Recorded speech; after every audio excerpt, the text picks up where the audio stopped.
Hello guys, this is Sakshan here on Math Classes. In today's video, we will discuss the chapter Matter and Around Surroundings of class 9th chapter 1. Okay, the first topic in this chapter is matter. What is matter? Matter is anything that has mass and occupies space. कोई भी चीज जिसका मास है और वो कोई भी थोड़ी सी भी जगह घेरता है वो मैटर है. Everything that we can touch, see, hear, taste and also smell is matter. हर वो चीज़ जिसे हम देख सकते हैं, सुन सकते हैं, टेस्ट कर सकते हैं और सूंघ सकते हैं वो मैटर है. It is made up of really tiny particles which can not be seen through the eye. ये सच में काफ़ी छोटे पार्टिकल से बना होता है जिसे हम आंखों से नहीं देख सकते. इनके लिए हमें पावरफुल माइक्रोस्कोप की ज़रूरत होती है इनके पार्टिकल्स को देखने के लिए. और मैटर के जो पार्टिकल्स होते हैं उनकी दो तरह की प्रॉपर्टीज़ होती है, फिजिकल एंड केमिकल. सबसे पहले हम पढ़ेंगे physical nature of matter. A physical property is that aspect of matter that can be observed or measured without changing its nature and its composition. It is independent of the amount of matter present. Physical properties include appearance, color, odor, density, texture, melting point, boiling point, solubility, etc. Physical properties में आता है appearance matter का, colour, order मतलब smell, density, volume upon mass, texture, melting point, boiling point, solubility, ये सारे physical properties में include होते हैं. अब हम characteristics of particles of matters देखेंगे. इसमें 3 कैरेक्टरिस्टिक्स होती हैं. Particles of matter have space between them, particles of matter are always in motion, particles of matter attract each other. सबसे पहले टॉपिक है particles of matter have space between them. This characteristic is one of the concepts behind the solubility of a substance in other substance. For example, on dissolving sugar in water, there is no rise in water level because the particles of sugar get into the interparticle spaces between the water particles. ये जो है ये हमने काफ़ी time अपने आसपास observe किया होगा. जब भी हम सॉल्युबिलिटी की मेथड को अप्लाई करते हैं तो हमने इसे महसूस किया है. कैसे? जब हम एक ग्लास पानी में थोड़ी सी चीनी डालते हैं तो हम देखते हैं कि उसके लेवल में कोई भी राइज नहीं आया है, मतलब पानी का लेवल बढ़ा नहीं है. क्यों? क्योंकि वो जो शुगर है वो डिजॉल्व होके वाटर के पार्टिकल्स के बीच जो स्पेस है वहां पे चला गया है, जिसकी वजह से कोई भी राइज नहीं आया है. ये हमारा प्रूव करने के लिए एक एक्सपेरिमेंट था that particles of matter have space between them. अब वो स्पेस डिफरेंट करता है, ठीक है, स्टेट्स ऑफ मैटर में डिफरेंट करता है. अगर वो गैस है तो उसमें ज़्यादा स्पेसेस होंगी, अगर लिक्विड है तो मीडियम स्पेसेस, और अगर वो सॉलिड है तो उसमें टाइटली पैक्ड होता है, इसलिए उसमें बिल्कुल भी स्पेसेस नहीं होंगी. Second point, particles of matter are always in motion. Particles जो होते हैं मैटर के वो हमेशा मूव करते रहते हैं. अब वो उनको कितनी जगह मिली है उस पर डिपेंड करते हैं. कुछ पार्टिकल्स बहुत ज़्यादा मूव करते हैं, कुछ पार्टिकल्स बहुत कम मूव करते हैं. Particles of matter show continuous random movement due to kinetic energy they possess. यानी किनेटिक एनर्जी पहले जानते हैं. जब हम टेम्परेचर को बढ़ाते हैं तो हमारा जो मैटर है वो ज़्यादा तेजी से मूव करने लगता है, इसी को किनेटिक एनर्जी कहते हैं. और पार्टिकल्स ऑफ मैटर जो है वो कंटिन्यूअस रैंडम मोशन में रहते हैं, मतलब घूमते रहते हैं. ओके, और वो जिग जैग मैनर में घूमते हैं, उसी मैनर को हम ब्राउनियन मोशन कहते हैं. और इस मोशन को डिस्कवर किया था रॉबर्ट ब्राउन ने. और rise in temperature increases the kinetic energy of the particles making them move more vigorously. अगर हमने टेम्परेचर बढ़ाया उसकी वजह से हमारी किनेटिक एनर्जी भी बढ़ेगी, जिसकी वजह से हमारे पार्टिकल्स जो है वो बहुत तेजी से मूव करने लगेंगे.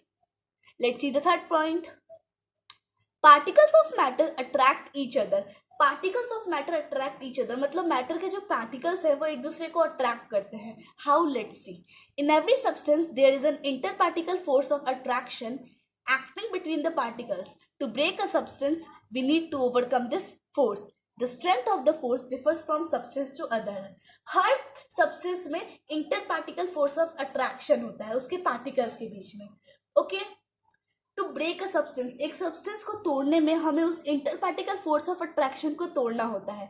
अब अगर हमने सॉलिड को इंटरपार्टिकल फोर्स ऑफ अट्रैक्शन को तोड़ने की कोशिश की तो हमें ज़्यादा एनर्जी लगेगी. अगर लिक्विड को की थोड़ी कम लगेगी, और अगर गैस को की तो बहुत ही कम लगेगी. यानी कि कितना फोर्स हमें लगेगा वो डिफर करता है substance, one substance to another. Let's see the states of matter. Matter can be classified as solid, liquid and gas on the basis of interparticle forces and arrangement of particles. Matter जो होते हैं उन्हें हम classify कर सकते हैं solid, liquid और gas में उनके इंटर पार्टिकल फोर्सेस को, फोर्सेस ऑफ अट्रैक्शन को देख के और उनके पार्टिकल्स के अरेंजमेंट को देख के. These three forms of matter are inter convertible. Inter convertible मतलब हम इसमें एक से दूसरे में और दूसरे से तीसरे मैटर में हम आराम से जा सकते हैं. बस टेम्परेचर को इंक्रीज और प्रेशर को इंक्रीज और डिक्रीज करके हम आराम से मैटर चेंज कर सकते हैं. जैसे अगर सॉलिड को हम सॉलिड में अगर हम टेम्परेचर इंक्रीज करेंगे तो वो गैस बन जाएगा. ओके, इस तरह से हम एक स्टेट मैटर के एक स्टेट से दूसरे स्टेट में आसानी से जा सकते हैं. प्रेशर और टेम्परेचर को इंक्रीज और डिक्रीज कर सकते हैं. For example, ice can be converted from solid to liquid by increasing the temperature. Ice जो कि एक सॉलिड है उसको हम लिक्विड यानी कि वाटर में चेंज कर सकते हैं अगर हम टेम्परेचर बढ़ाएं, क्योंकि जब हम टेम्परेचर बढ़ाएंगे तो किनेटिक एनर्जी बढ़ेगी जिससे हमारा inter particle force of attraction जो है वो कम होगा. ओके, अब हम प्रॉपर्टी सॉलिड, लिक्विड और गैस देखते हैं. जैसे प्रॉपर्टी शेप एंड वॉल्यूम की, तो सॉलिड में फिक्स शेप होता है और फिक्स वॉल्यूम होता है, जबकि लिक्विड में सिर्फ फिक्स वॉल्यूम होता है, फिक्स शेप नहीं होता. उससे हम जिस भी वेसल में डालते हैं वो उस वेसल का शेप ले लेता है. और गैस में neither definite shape nor volume, ना ही उसमें डेफिनेट शेप होता है और ना ही उसमें डेफिनेट वॉल्यूम होता है. एनर्जी लोएस्ट, मीडियम, हाईएस्ट, यानी सॉलिड में सबसे कम एनर्जी होती है और लिक्विड में मीडियम एनर्जी होती है और गैस में हाईएस्ट एनर्जी होती है. कॉम्प्रेसिबिलिटी, इसको जानने से पहले कॉम्प्रेसिबिलिटी का मीनिंग जानते हैं. जब हम टेम्परेचर और प्रेशर को डिक्रीज करके हम एक ऑब्जेक्ट को कॉम्प्रेस करते हैं, उसी प्रोसेस को कहा जाता है कॉम्प्रेसिबिलिटी. पर सॉलिड में कॉम्प्रेसिबिलिटी डिफिकल्ट होती है. क्यों? क्योंकि सॉलिड के मैटर्स पहले ही बहुत क्लोज है और अगर हम बहुत और कंप्रेसिबल होने में उन्हें बहुत टाइम लगेगा, इसलिए ये डिफिकल्ट है. और लिक्विड जो है उसमें तो थोड़ी थोड़ी जगह होती है, इसलिए नियरली डिफिकल्ट. और गैस जो होता है वो सबसे ईजिएस्ट कंप्रेसिबल होता है. क्यों? क्योंकि इसमें बहुत सारी स्पेसेस होती है बीच में, इंटरमोलिकुलर स्पेस. तो अगर हम उसे कम करेंगे हम टेम्परेचर तो फिर वो क्लोज आएंगे और इसलिए हाईली कंप्रेसिबल होते हैं gases. Arrangement of molecules, solid में रेगुलर एंड क्लोजली अरेंज्ड, एकदम पास पास होते हैं मॉलिक्यूल्स, जबकि लिक्विड में random and little sparsely arranged, random होते हैं और काफी कम जगह होती है उनके बीच. ओके, और gas random and more sparsely arrange, यानी कि रैंडम तो होते हैं साथ ही उनमें बहुत सारी जगह होती है उनके बीच में, इंटरमोलिकुलर स्पेस उनमें बहुत ज्यादा होती है. अब हमारा अगला टॉपिक है फ्लूइडिटी. सॉलिड जो है वो can't flow, solid can't flow, we all no.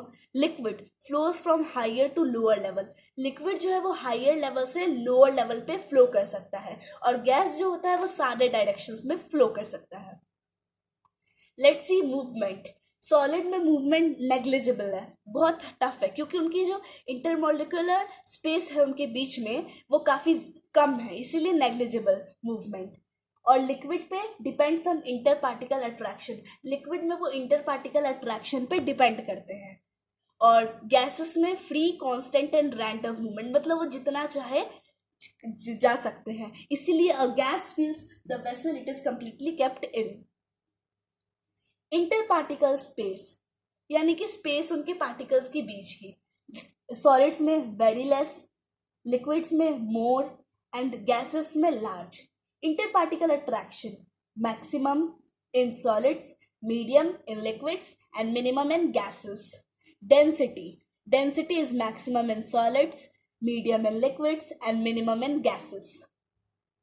Rate of diffusion means intermixing of particles. Solids negligible, liquids it depends on interparticle attraction and gases it is maximum. Now let's see atomic view of three states of matter. This is the solid. जैसा कि मैंने आपको बताया इनके बीच spaces होती नहीं, आप देख रहे हैं कैसे ये टाइटली पैक्ड है. So this is the inter particle force of solid. Let's see liquid. Liquid में आप देख सकते हैं थोड़ी थोड़ी इंटरमोलिकुलर स्पेस है और गैसेस में आप देखेंगे इनमें बहुत सारी स्पेस है, यानी कि आराम से रैंडम मोशन कर सकते हैं. Can matter change its state? Yeah, matter can change its state. Effect of change of temperature on state of matter. अब मैटर के स्टेट में चेंज होने में टेम्परेचर का कितना इफेक्ट होता है वो देखते हैं। On increasing temperature, the kinetic energy of the particles of matter increases and they begin to vibrate with a higher energy. Therefore, the interparticle force of attraction between the particles reduce and particles get detached from their position and begin to move freely. यानी जब हम temperature बढ़ाएंगे तो हमारी kinetic energy भी बढ़ेगी, जिससे हमारा inter particular force of attraction जो है वो कम होगा, जिससे पार्टिकल्स जो है अपना स्टेट ऑफ मैटर चेंज करेंगे। As a result, the state of matter begins to change. Result में हमारा मैटर का जो स्टेट है वो चेंज होने लगता है। Solid undergo a phase change to form liquid. अगर सॉलिड में हम टेम्परेचर बढ़ाएंगे तो किनेटिक एनर्जी बढ़ेगी, जिससे interparticular forces of attraction कम होगा, जिससे वो लिक्विड बन जाएगा। सिमिलरली अगर लिक्विड में अगर हम ये करेंगे तो लिक्विड चेंज हो जाएगा गैसेस में। Now let's see melting point. Melting point सिर्फ solids का होता है। The melting point of a solid is defined as the temperature at which solid melts to become liquid at the atmospheric pressure. Atmospheric pressure मतलब वो pressure जो atmosphere हम पे exert करता है। एक सॉलिड का मेल्टिंग पॉइंट वो होता है जिसपे वो सॉलिड मेल्ट होकर लिक्विड बनने लगता है। उस पॉइंट को हम कहते हैं उस सॉलिड का मेल्टिंग पॉइंट। हर सॉलिड में डिफर करता है melting point. At melting point, these two phases, it is solid and liquid, are in equilibrium. It is at this point both solid state and liquid state exist simultaneously. यानी जब हम melting point पे लाते हैं तो उस वक्त को exist करते हैं, यानी लिक्विड भी होगा और सॉलिड भी होगा। और अगर हम मेल्टिंग पॉइंट से बढ़ाएंगे तो सिर्फ लिक्विड बचेगा। But at the melting point solid and liquid दोनों को एग्जिस्ट करेंगे। Okay, let's see boiling point. Boiling point is of liquid. The boiling point of a liquid is defined as the temperature at which the vapor present of the liquid is equal to the atmospheric pressure. वो point जिस पे liquid जो है वो gas में liquid जो है वो वेपर में कन्वर्ट होने लगता है, वो भी एटमॉस्फेरिक प्रेशर पे, उस पॉइंट को कहा जाता है बॉइलिंग पॉइंट। ओके, और बॉइलिंग पॉइंट पे लिक्विड और गैस दोनों को एग्जिस्ट करते हैं। जैसे कि मेल्टिंग पॉइंट पे हमारा सॉलिड और लिक्विड दोनों को एग्जिस्ट करते हैं, ठीक उसी प्रकार बॉइलिंग पॉइंट पे हमारा gas and water, gas and liquid दोनों को एग्जिस्ट करते हैं।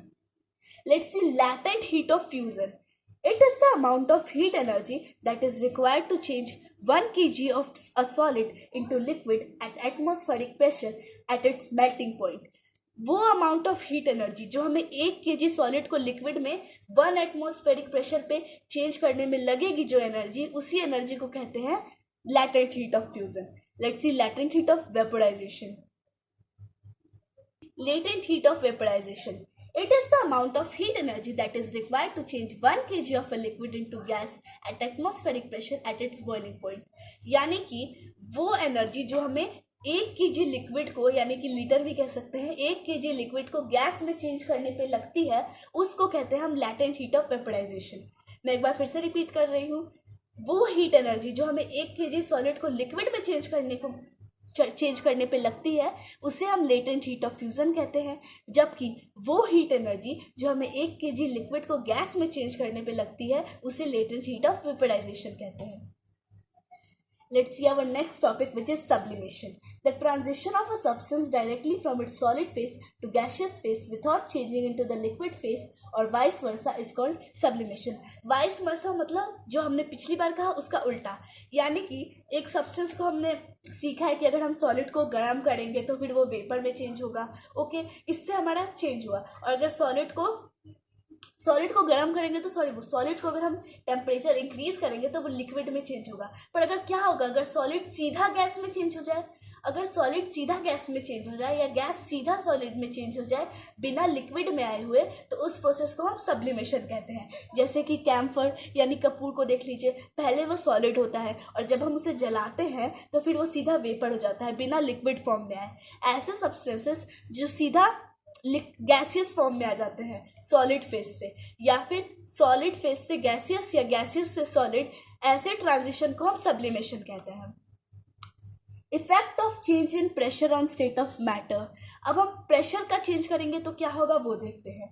By applying pressure, the interparticular spaces between particles of matter decreases.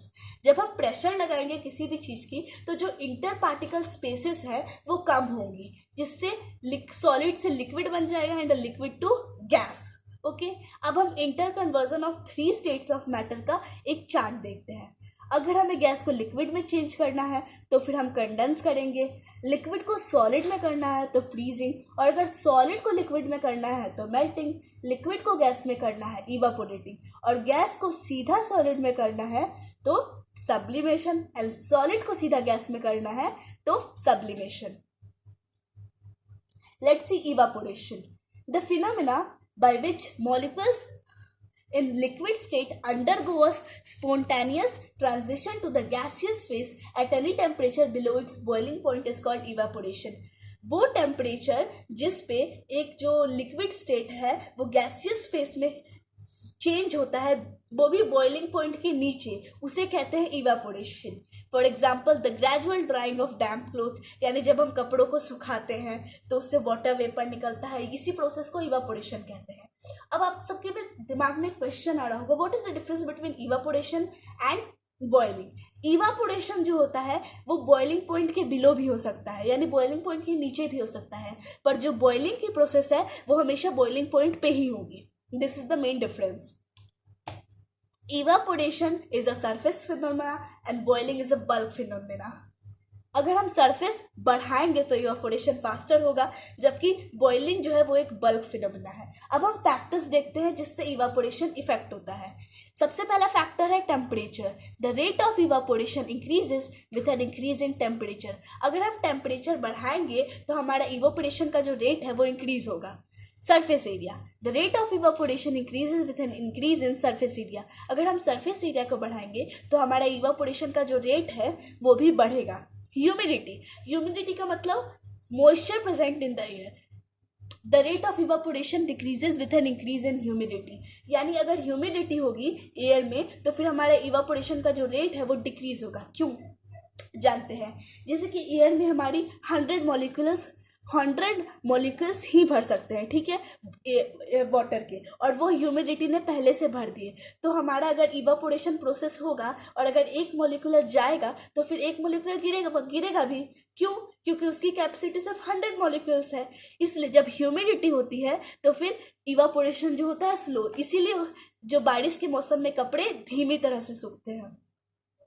Wind speed. The rate of evaporation increases with an increase in wind speed. अगर wind speed होगी तो फिर evaporation का rate जो है वो भी इंक्रीज होगा, क्योंकि जो मॉलिक्यूल्स होंगे वाटर के वो विंड स्पीड के साथ चले जाएंगे. Cooling due to evaporation. अब इवापोरेशन के कारण होने वाली कूलिंग को देखते हैं. During evaporation the particles of a liquid absorb energy from the surroundings to overcome the interparticle force of attraction and undergo the phase change. The absorption of heat energy from the surrounding makes the surrounding cool. यानी कि अगर हमारा liquid जो change होगा वो gas में change होगा तो उसे उसके लिए ज़्यादा टेम्परेचर चाहिए, ज़्यादा एनर्जी चाहिए, और वो एनर्जी वो कहाँ से लेगा? अपने आसपास के सराउंडिंग से लेगा, जिससे सराउंडिंग्स की एनर्जी कम होगी और सराउंडिंग्स में कूल होगा. जैसे कि हमारा जब पसीना होता है, पसीने के बाद हमारी बॉडी कूल हो जाती है. क्यों? क्योंकि उसको एनर्जी चाहिए जो हमारी बॉडी से लेगा, और वो चले जाने के बाद हमारी बॉडी कूल फील होगी. इसी तरह हमारा आज का वीडियो खत्म होता है. आशा करूंगी कि आपको ये वीडियो अच्छी लगी होगी. Please like the video and subscribe the channel. Thank you.